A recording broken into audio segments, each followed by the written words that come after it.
నమస్తే. ఇన్నాళ్ళు నన్ను సపోర్ట్ చేస్తూ, ఎంకరేజ్ చేస్తూ మీ ప్రేమని నాకు అందిస్తున్న ప్రతి ఒక్కరికి కృతజ్ఞతలు. అలాగే ఈ వీడియో కూడా ఖచ్చితంగా మీకు ఉపయోగపడుతుంది. లైక్, షేర్ అండ్ సబ్స్క్రైబ్ చేసి మీ సపోర్ట్‌ని నాకు అందించండి. అలాగే ఈ వీడియో పట్ల మీకున్న అభిప్రాయాన్ని కామెంట్ సెక్షన్‌లో కామెంట్ చేసి తెలియజేయండి. ఇప్పుడు వీడియోని చూద్దాం. నమస్తే, వెల్కమ్ టు అవర్ ఛానల్. నేను పద్మిని. ప్రస్తుతం మనతో పాటు ప్రముఖ ఆధ్యాత్మికవేత్త, ప్రముఖ న్యూమరాలజిస్ట్, లక్ష్మీ నరసింహస్వామి ఉపాసకురాలు శ్రీమతి స్రవంతి గారు మనతో పాటు ఉన్నారు. మాట్లాడదాం. నమస్తే అక్క. నమస్తే పద్మిని. ఎలా ఉన్నారక్క? బాగున్నాను అక్క. వారాహి నవరాత్రుల్లోనే ఉన్నాం. ఈ వారాహి నవరాత్రుల్లో కొన్ని స్పెషల్ డేస్ వస్తూ ఉంటాయి. శుక్లపక్షంలో వచ్చేటటువంటివి డెఫినెట్ గా షష్ఠికి గాని, చవితికి గాని, సప్తమికి, అష్టమికి, వీటికి డెఫినెట్ గా ఒక విశిష్టత ఖచ్చితంగా ఉంటుంది. అయితే ఈ ఆషాఢ శుక్లపక్ష షష్ఠి, స్కంద షష్ఠిగా, కుమార షష్ఠిగా అటు నేపాల్, మలేషియా ప్రాంతాల్లో కూడా సుబ్రహ్మణ్యేశ్వర స్వామి ఆరాధన చాలా విశేషంగా చేస్తారు. అసలు ఆయన్ని ఆరాధిస్తే డబ్బుకి లోటంటూ ఉండదు అనేది జగమెరిగిన సత్యం. స్కంద షష్ఠి మన ఇలవెలుపు. చెప్పండి అక్క, స్వామి ఆరాధన ప్రత్యేకించి వరాహి నవరాత్రుల్లో మరి అమ్మవారి పుత్రుడే కాబట్టి, ఏ రూపంలో చూసుకున్నప్పటికీ అమ్మవారి పుత్రుడే కాబట్టి ఎట్లా స్వామిని ప్రసన్నం చేసుకోవచ్చు? సుబ్రహ్మణ్యేశ్వరుడు అనగానే మన ఇంటి పిల్లవాడు అని అనిపిస్తాడు. మరి ఆ శివ పరివారంలోనే ఆ ప్రేమ ఉందేమో అనిపిస్తుంది. వినాయకుడిని చూసిన మన ఇంట్లో చిన్న పిల్లాడు అనిపిస్తాడు. సుబ్రహ్మణ్యేశ్వరుడిని అయితే ఆయన చాలా చిన్నగా, అసలు ఆయన చిన్న పిల్లవాడే ఇంకా మనకి. అంటే స్వామిని పూజిస్తే మనకి ఆర్థిక ఇబ్బందులు ఉండవు, ఆరోగ్యం చేకూరుతుంది, అలాగే శత్రు బాధలు ఉండవు. ఇలాంటివన్నీ ఎందుకు అనేది చాలా మందికి డౌట్గా ఉంటుంది అనమాట. అంటే ఆయనను పూజిస్తే మెయిన్ దీనికే కదా అనేటట్టుగా ఉండదు. అంటే పెళ్లికి పిల్లలకే కాదు, ఆర్థిక ఇబ్బందులు, శత్రు నాశనం ఇవన్నీ అవుతాయి అన్నమాట. అంటే శత్రువులు అనేసరికి బయట వాళ్ళు శత్రువులు కాదు, మన ఒంట్లో కూడా, ఆలోచనలలో కూడా మన శత్రువులు ఉంటారు. వాటిని మాత్రం తప్పకుండా నాశనం అవ్వాలని, ఆ శత్రునాశనం అని అనుకోవాలి. అయితే సుబ్రహ్మణ్యేశ్వర స్వామి దగ్గరికి వచ్చే వరకు ఎందుకు అన్ని పనులు అవుతాయి అని అంటే, మీరు చూస్తే గనక మన 7 చక్రాస్ ఉంటాయి కదా, ఎట్లా కుండలినిలో పాము రూపంలోనే నిక్షిప్తమై నిద్రాణంగా ఉంటుంది మన శక్తి అంతా కూడా. అదంతా ఆ చక్రాలన్నింటినీ పాకి సహస్రారం చేరాలి అంటే కూడా సుబ్రహ్మణ్యేశ్వర స్వామి అనుజ్ఞ ఉండాలి అన్నమాట. అంటే ఆ శక్తి అనేది, స్వామి శక్తి అనేది మన ఒంట్లో ఉంది అనేది ఖచ్చితంగా మనం గుర్తెరగాలి. మీరు చూస్తే గనక సర్పదోషాలు ఏవైనా ఉంటే గనక కూడా సుబ్రహ్మణ్యేశ్వర స్వామిని పూజిస్తే తొలగిపోతాయి అని ఖచ్చితంగా చెప్పుకోవచ్చు. కాబట్టి ఇలా వచ్చే పుణ్యప్రదమైన రోజులన్నిటినీ కూడా మనం వినియోగించుకుంటే చాలా మంచిది. అంటే ఏ పని చేయాలనుకున్నా, ఒక మనిషి పుట్టాలి అని అనుకుంటే ప్రకృతి సహకారం చాలా అవసరం, అవునా కాదా? కాబట్టి అలా మనం ప్రకృతి నుంచి మనం హెల్ప్ తీసుకున్నాం అనుకో, ఈ రోజు చాలా మంచిది. ఇలాంటి రోజు మళ్ళీ రావాలి అంటే మళ్ళీ సంవత్సరం పాటు వెయిట్ చేయాలి. అలా కాదు, ఈ రోజు మనం చేసుకోవాలి అనేది మన దృఢ సంకల్పంగా మనం చూడాలి. అంటే మరి స్కంద షష్ఠి ఎలా వినియోగించుకోవాలి అని అనుకుంటే గనక, ఆదిశంకరాచార్యులు ఇచ్చిన కరావలంబ స్తోత్రాన్ని మాత్రం తప్పకుండా చదువుకోవాలి. అసలు చదవడమే హే స్వామినాథ అని వస్తుంది.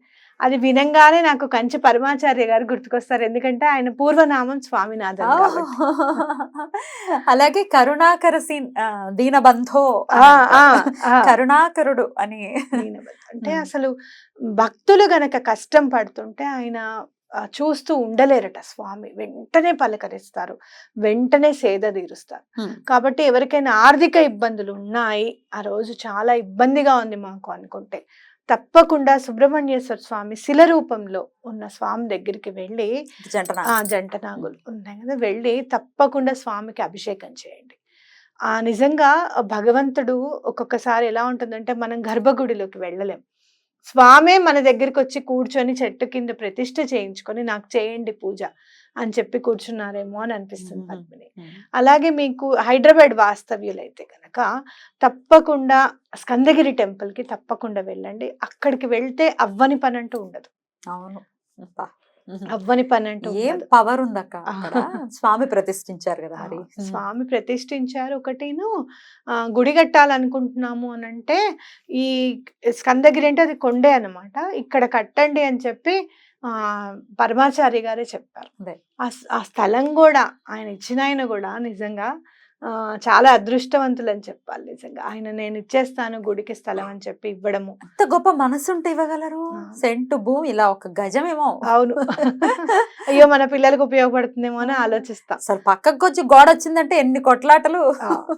అలాగే మీరు కింద ఆంజనేయ స్వామికి కూడా చాలా పవర్ఫుల్ అన్నమాట. అక్కడే పక్కనే సుబ్రహ్మణ్యేశ్వరు కూడా చెట్టు కింద కూడా ఉంటారు. అక్కడే పరమాచార్య గారి సశరీరంగా ఉన్నారేమో అన్న ఉన్నది కూడా ఉంటుంది. చక్కగా మీకు స్టాచ్యూ చక్కగా దండం పెట్టుకోవచ్చు అనమాట. అయితే స్వామికి మరి ఇంట్లో మనం ఏం చేయాలి పూజ అంటే గనక తప్పకుండా చలివిడి నైవేద్యం పెట్టండి. చలివిడి అంటే చాలా ఇష్టం స్వామికి. మీకు చేయడం రాకపోతే నేర్చుకోండి. చక్కగా మా బియ్యం నానబెట్టేసేయాలి. నానబెట్టేసిన తర్వాత అప్పుడు పిండికి ఇవ్వాలి. సుబ్రహ్మణ్యేశ్వర స్వామికి వేడి అనేది ఉండకూడదు పప్పిని. అంటే పాలు ఇచ్చినప్పుడు కూడా జాగ్రత్తగా చల్లటి పాలు ఇవ్వాలి. నైవేద్యం పెట్టేటప్పుడు కూడా కొద్దిగా గోరువెచ్చగా ఉన్నాయి కదా అని అనుకోకూడదు, చల్లగా ఇవ్వాలి. మీరు పచ్చిపాలు నైవేద్యం పెడితే ఇంకా మంచిది. ఓకే. అయితే ఈ చనివిడి గురించి చెప్తే గనక బియ్యం నానబెట్టి ఆరబోసి అప్పుడు పిండికి ఇవ్వాలి. ఎందుకంటే మామూలుగానే పిండి వేస్తే వేడిగా వచ్చేస్తుంది. అది నానబెట్టిన తర్వాత వేడి ఉండదు అనమాట. ఆ పిండి కలుపుకుంటూ బెల్లం పానకం చేసుకొని ఆ బెల్లం పానకంలో కొంచెం ఆ పిండిని జాగ్రత్తగా వేసేసి కలిపితే అదే చలివిడి అవుతుంది. ఫస్ట్ చేసినప్పుడు జారుడుగా రావచ్చు, పర్వాలేదు. చేస్తూ ఉంటే అదే అలవాటు అయిపోతుంది. కొద్దిగా చేసుకోండి ఇంత చలివిడి. వడపప్పు పానకం కూడా స్వామికి చాలా ఇష్టం అన్నమాట. అరటిపండు కూడా చాలా ఇష్టం స్వామికి. మరొకసారి ఆల్రెడీ కరావలంబ స్తోత్రం మీరు నేర్పించారు, ఇంకొకసారి ఈ సందర్భంగా నేర్పిస్తారా? తప్పకుండా చదివి వినిపిస్తారా? తప్పకుండా చదివి వినిపిస్తాను. తప్పకుండా. మరి కొత్త వాళ్ళు, కొత్త సబ్స్క్రైబర్స్ నేర్చుకోండి. ఒకవేళ ఇంతకు ముందు నేర్చుకోలేదనుకుంటే ఇప్పుడు నేర్చుకోండి. రైట్. ఒకసారి ఆ విఘ్నేశ్వరుడి పాద పద్మములకి నమస్కరిస్తూ మనం సుబ్రహ్మణ్య అష్టకం కరావలంబ స్తోత్రం చదువుకుందాం. హే స్వామినాథ కరుణాకర దీన బంధో శ్రీ పార్వతీ సముఖ పంకజ పద్మబంధో శ్రీ సాది దేవగణ పూజిత పాద పద్మ వల్లీసనాద మమ దేహి కరావలంబం. దేవాది దేవనుత దేవగణాధినాథ దేవేంద్ర వంద్య మృదు పంకజ మంజుపాద దేవర్షినాథ మునీంద్ర సుగీత కీర్తే వల్లీసనాద మమ దేహి కరావలంబం. నిత్యాన్నదాన నిరితాకిల రోగహారిన్ తస్మత్ ప్రధాన పరిపూరిత భక్త కామా శృత్యాగమ ప్రణవ వాచ్య నిజ స్వరూప వల్లీసనాద మమ దేహి కరావలంబం. క్రౌంచాసురేంద్ర పరికంఠన శక్తి శూలా పాసాది శస్త్ర పరిమండిత దివ్య పాణే శ్రీకుండలీ సదృత తుండ సికీంద్రవాహ వల్లీసనాద మమ దేహి కరావలంబం.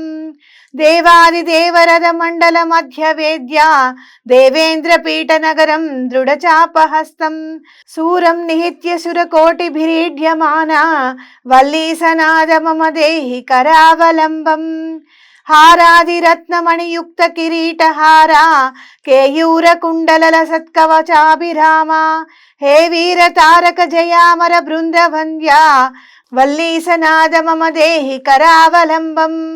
పంచాక్షరాది మనుమంత్రిత గాంగతోయై పంచామృతై ప్రముదితేంద్ర ముఖైర్మునీంద్రై పట్టాభిషిక్త హరియుక్త పరాసనాద వల్లీసనాద మమ దేహి కరావలంబం. శ్రీ కార్తికేయ కరుణామృత పూర్ణ దృష్ట్యా కామాది రోగ కలుషీకృత దుష్ట చిత్తం భక్త్వాతు మామవ కళాధర కాంతి కాంత్యా వల్లీసనాద మమ దేహి కరావలంబం. సుబ్రహ్మణ్య కరావలంబం పుణ్యం ఏ పఠంతి ద్విజోత్తమాః తే సర్వే ముక్తిమాయాంతి సుబ్రహ్మణ్య ప్రసాదతః. సుబ్రహ్మణ్య కరావలంబమిదం ప్రాతురుద్ధాయ పఠేత్ కోటి జన్మ కృతం పాపం తక్షణాదేవ నశ్యతి. చదువుతుంటే స్వామిని కీర్తిస్తూ ఉంటే నువ్వు ఇలా స్వామి అలా స్వామి నేను తలుచుకుంటే ఈ పాపం పోతుంది, ఈ పూర్వజన్మ పాపం పోతుంది, నువ్వు వెంటనే రోగాన్ని హరిస్తావుట అని, నువ్వు ఇలా చేస్తావుట, నువ్వు ఇలా చేస్తావుట అని మనం కీర్తిస్తూ ఉంటాం. అదే జరుగుతుంది. అది మేనిఫెస్టేషన్ అంటే ఇదే కదా. మీకు జరిగింది అని అనుకోండి, మీకు అయిపోయింది అని అనుకోండి అని చెప్పి చెప్తాం కదా. చాలా మందికి డౌట్ ఏంటంటే భగవంతుడిని కీర్తిస్తేనే చేస్తాడా లేకపోతే చేయడా, మనం దండం పెట్టుకుంటేనే చెయ్యాలా అని క్వశ్చన్ మార్క్స్ ఉంటాయి పద్మిని. అది ఎప్పుడైనా కూడా ఏదైనా చూడు, ఇది ఇలా ఇలా చేస్తావుట స్వామి, నువ్వు ఇలా చేస్తూనే ఉంటావుట, నువ్వు ఇలా దండం పెట్టుకుంటే ఈ పని అవుతుందటమ్మా అని మనం దండం పెట్టుకుని ఇలా కీర్తిస్తుంటే అది నిజం అవుతుంది అనమాట. దాన్ని మనం మేనిఫెస్టేషన్ అంటాం. అదే అద్భుతం అక్క, చాలా బ్యూటిఫుల్ గా ఎక్స్ప్లెయిన్ చేశారు. అటు వినాయకుడి గురించి చెప్పినప్పుడు ఎంతైతే సంతోషంగా చెప్తారో, సుబ్రహ్మణ్యేశ్వరుడు గురించి చెప్తే ఇంకా సంతోషంగా చెప్తారు కదా. నిజంగా ఎందుకనంటే సుబ్రహ్మణ్యేశ్వర స్వామి మేము ఫస్ట్ గుడికి వెళ్ళినప్పుడు ఎక్కడైతే కొమరవోలులోనే ఉన్నారు స్వామి, మా ఇంటి పేరుతోనే ఊరుంది. పెళ్ళై కొత్తగా వెళ్ళినప్పుడు స్వామి ఆ ఎవరైతే పూజ చేస్తారో ఆయన మీదకి వచ్చేసి చాలా సంతోషం మీరు వచ్చారని చెప్పి అని ఉందని ఫస్ట్ మేము 6 నెలల లోపల మమ్మల్ని ఎందుకు తీసుకురాలేదు అని అడిగారు పెద్దవాళ్ళు. మీరు ఎందుకు తీసుకురాలేదు ముందు 6 నెలల లోపల, ఇప్పుడు తీసుకొస్తారా అని అంటే లేదు ఇలా తప్పైపోయింది అని చెప్పి దండం పెట్టుకోవడం అనమాట. అంటే సుబ్రహ్మణ్యేశ్వర స్వామి ఇంటి ఇలవేలుపుగా ఉంటే ఆయన మనని కుటుంబ సభ్యులుగానే పరిగణిస్తారు అనమాట. అందుకని చాలా ఇష్టం నాకు. అందుకే నేను ప్రతి సుబ్రహ్మణ్య షష్ఠికి స్వామికి బట్టలు పెడతాను అనమాట. ఇక్కడే తీసుకెళ్తాను, స్కందగిరికి తీసుకెళ్తాను. ఎలా వల్లి దేవసేనలకి ఇద్దరికి చీరలు, స్వామికేమో శివుడికి ఉపదేశం చేశారు చూసావా, అందుకని గురువు అనుగ్రహం కూడా ఉంటుంది. బ్రహ్మ మానస పుత్రుడే మళ్ళీ సుబ్రహ్మణ్యేశ్వరుడిగా పుట్టాడు, మరి శివుణ్ణి ఓడించాడు కదా. అద్భుతం, స్వామి అంటే స్వామి. రైట్ అక్క, చాలా అద్భుతంగా వివరించారు. కృతజ్ఞతలు. నమస్కారం అక్క.